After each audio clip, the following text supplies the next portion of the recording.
Hello friends, welcome to Indian study पर आपका स्वागत है। दोस्तों, आज की इस वीडियो में मैं आप लोगों के लिए पॉलिटी का टेस्ट लेकर के आया हूं, जो कि आपके आने वाले एग्जाम यूपीएसआई के लिए बहुत ज़्यादा इंपॉर्टेंट है। देखो, मैं आपको बता दूं कि अगर आप यूपीएसआई में पास होना चाहते हैं तो आपको इससे अच्छा अब ये समझ लीजिए कि आपके पास गोल्डन पीरियड है। क्यों? क्योंकि 27 अक्टूबर से आप एग्ज़ाम मान करके चल सकते हैं।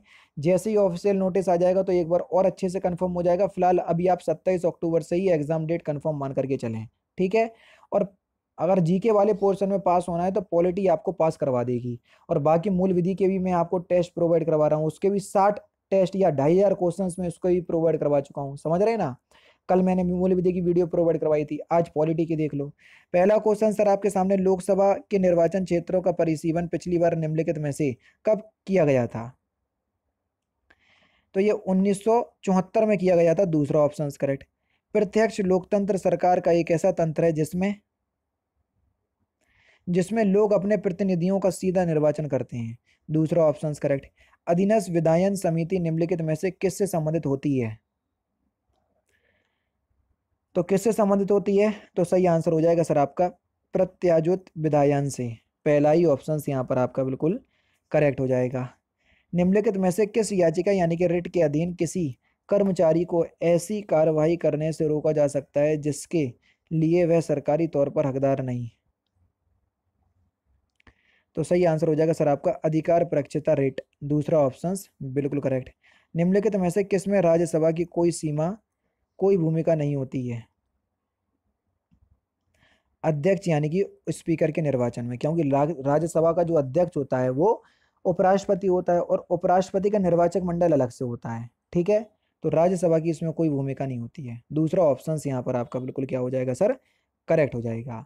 नेक्स्ट क्वेश्चन स्टार्ट करने से पहले मैं आपको बता दूं, दोस्तों आप सभी लोग जानते हैं मैं डेली बेसिस पे 3 स्पेशल क्लास लेता हूं और तीनों ही स्पेशल क्लास बिल्कुल फ्री ऑफ कॉस्ट है। डिस्क्रिप्शन में लिंक दिया हुआ है।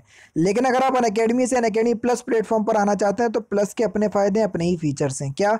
सबसे पहले तो कंप्लीट एग्जाम की प्रिपरेशन करवाई जाती है सिलेबस के अकॉर्डिंग।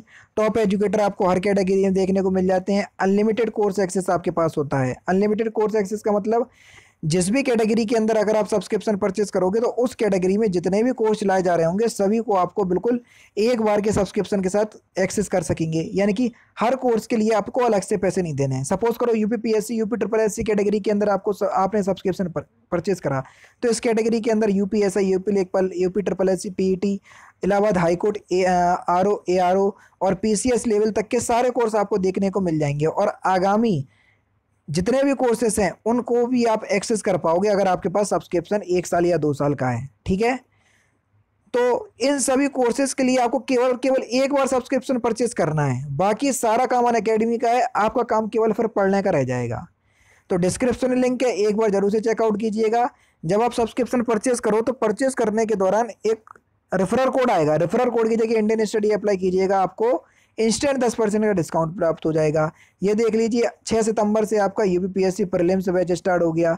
7 सितंबर से इलाहाबाद हाईकोर्ट ARO का बैच स्टार्ट हो गया।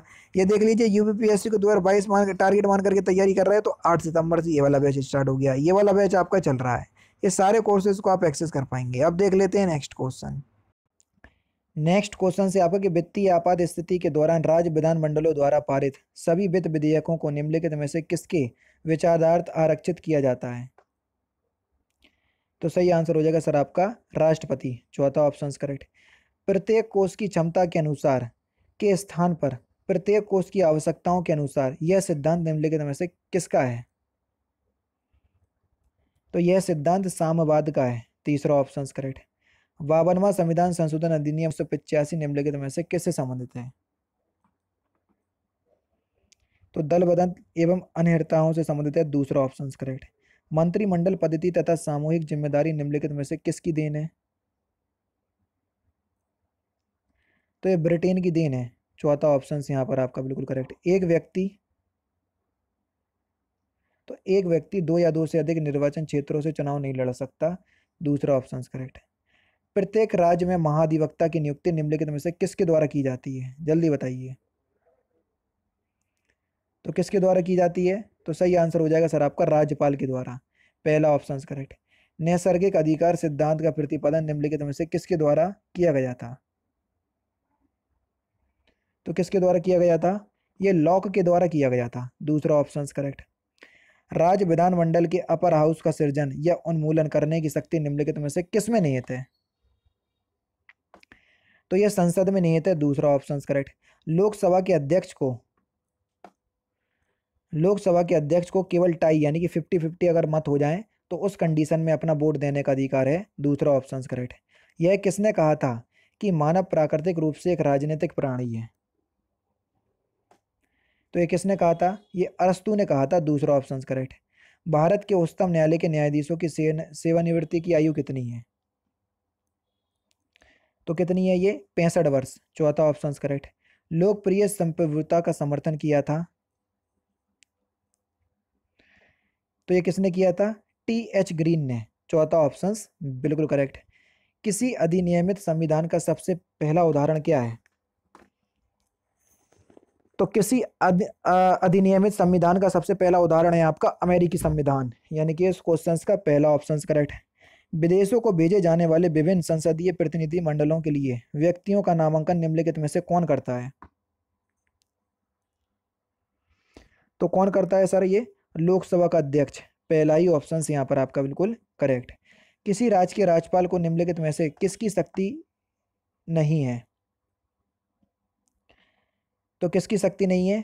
तो सही आंसर हो जाएगा सर आपका विधानसभा स्थगित करने की शक्ति अनुच्छेद 174 में जो निहित है। क्वेश्चन नंबर 20 का ऑप्शन नंबर सी बिल्कुल करेक्ट हो जाएगा। निम्नलिखित में से उच्चतम न्यायालय की सबसे पहली महिला न्यायाधीश कौन थी? तो सही आंसर हो जाएगा मीरा साहेब फातिमा बीबी। तीसरा ऑप्शन करेक्ट। मत देने का अधिकार कैसा अधिकार होता है? मत देने का अधिकार आपका एक राजनीतिक अधिकार है। पहला ही ऑप्शन करेक्ट। निम्नलिखित में से वह सर्वाधिक महत्वपूर्ण अधिनियम कौन सा था जिसमें यह घोषणा की गई थी कि भारत में ब्रिटिश साम्राज्य की प्रभुसत्ता ब्रिटिश सम्राट के हाथ में है? तो कंपनी चार्टर एक्ट अधिनियम 1858। दूसरा ऑप्शन करेक्ट। भारत में वैध प्रभुसत्ता निहित है किसमें? तो भारत में वैध प्रभुसत्ता किसमें निहित है? तो आपका सही आंसर हो जाएगा सर आपका संविधान में।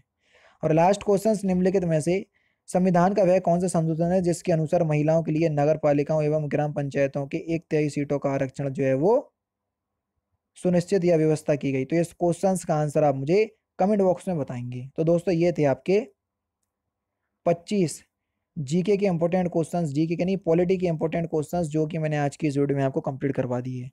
वीडियो अगर आपको अच्छी लगी हो तो प्लीज़ दोस्तों वीडियो को लाइक और शेयर जरूर कर दीजिएगा। तो दोस्तों फिलहाल की वीडियो में सिर्फ इतना ही। अगर आपको वीडियो पसंद आए तो प्लीज़ दोस्तों वीडियो को लाइक कीजिए, शेयर कीजिए और साथ ही साथ हमारे चैनल को सब्सक्राइब करना ना भूलें, क्योंकि मैं रोजाना इसी तरह की वीडियोस आप लोगों के लिए लाता रहता हूँ। नमस्कार दोस्तों, जय हिंद, जय भारत।